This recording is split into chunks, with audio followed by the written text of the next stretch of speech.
नमस्कार दोस्तों। आज एक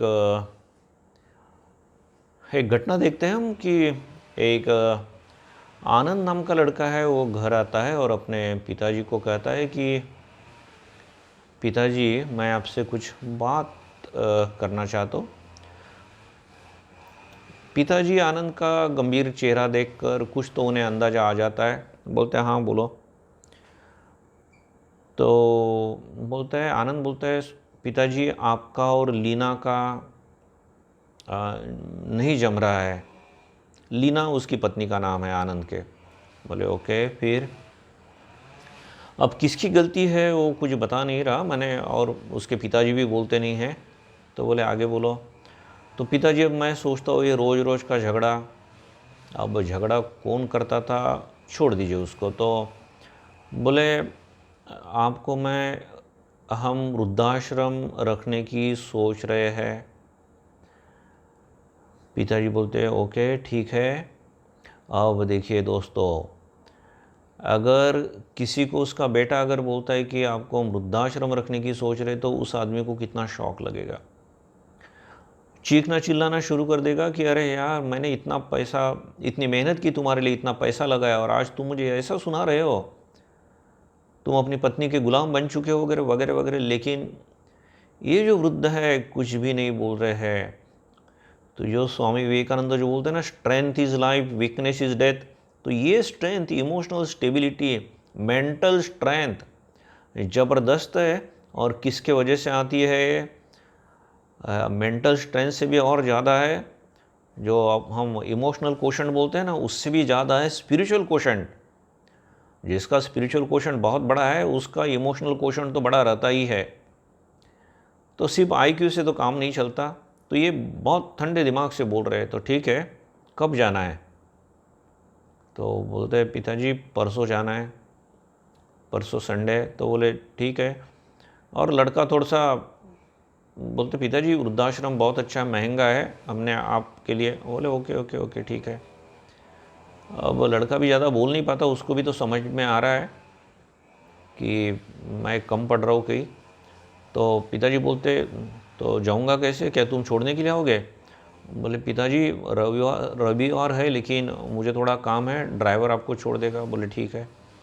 देखिए बिल्कुल शांत है, हिमालय जैसा, किसी के ऊपर कुछ गुस्सा नहीं कर रहे, रूम में भी शांति है, जैसा खाना है वैसा उतना ही खाते हैं। रविवार को निकलते हैं और वृद्धाश्रम ड्राइवर पहुंचा देता है, उनकी बैग उतार देता है। तो वृद्धाश्रम के जो मैनेजर बोलते हैं वो सामने आते हैं। अरे बोले आइए आइए। तो बोले चलिए मैं आपको रूम दिखाता हूँ। तो बोले बैग? सर बोले बैग यही रख दीजिए, आपको पहले मैं आपकी रूम तो दिखा दूँ। बोले क्यों, रूम तो डिसाइड की होगी आपने? हाँ हमने की है, लेकिन आप भी तो एक बार ज़रूर देख लें। बोले क्या देखना है, सभी तो रूम सेम होगी।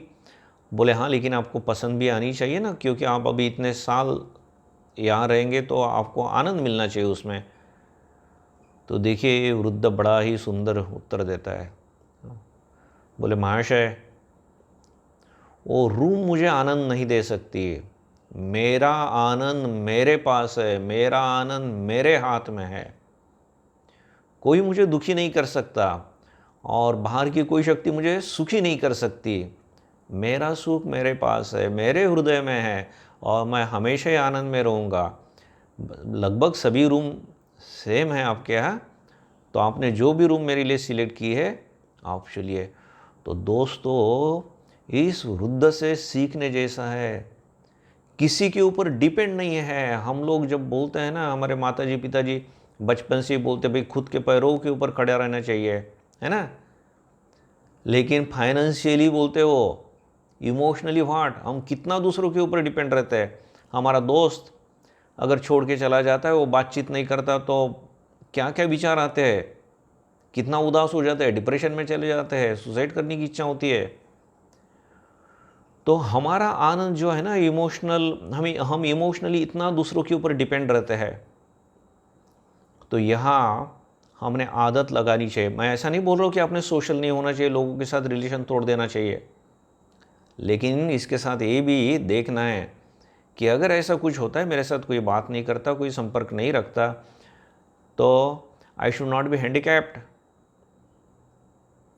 बस आपको लगता है स्वामी विवेकानंद हैंडीकैप्ड थे? उनके साथ कोई अगर बात नहीं करता तो बहुत उदास हो जाते, नाराज़ हो जाते ना? स्वामी जी तो बोलते अरे बड़ी अच्छी बात है यार, कोई बात नहीं कर रहा है, मैं अब मेडिटेशन करूँगा, बहुत आनंद में रहूँगा, मैं चिंतन करूँगा, प्रार्थना करूँगा, जप करूँगा। तो this is the spiritual quotient. तो हमने भी हमारी आदतें इस ढंग से लगानी चाहिए। कुछ अच्छा साहित्य हम पढ़ते हैं, उसके ऊपर चिंतन करते हैं, न कि हम मोबाइल के ऊपर और टीवी के ऊपर और रिलेटिव के ऊपर डिपेंड है, ऐसा नहीं होना चाहिए। तो इसके ऊपर आप सोचिए, और बीच बीच में सचमुच में हमें समय मिलता है तो एक आध दिन अकेले खुद के साथ रहने की कोशिश करनी चाहिए, और तब सोचना है यस, मेरा आनंद मेरे हाथ में है, मैं दूसरे के ऊपर डिपेंड नहीं रहूँगा।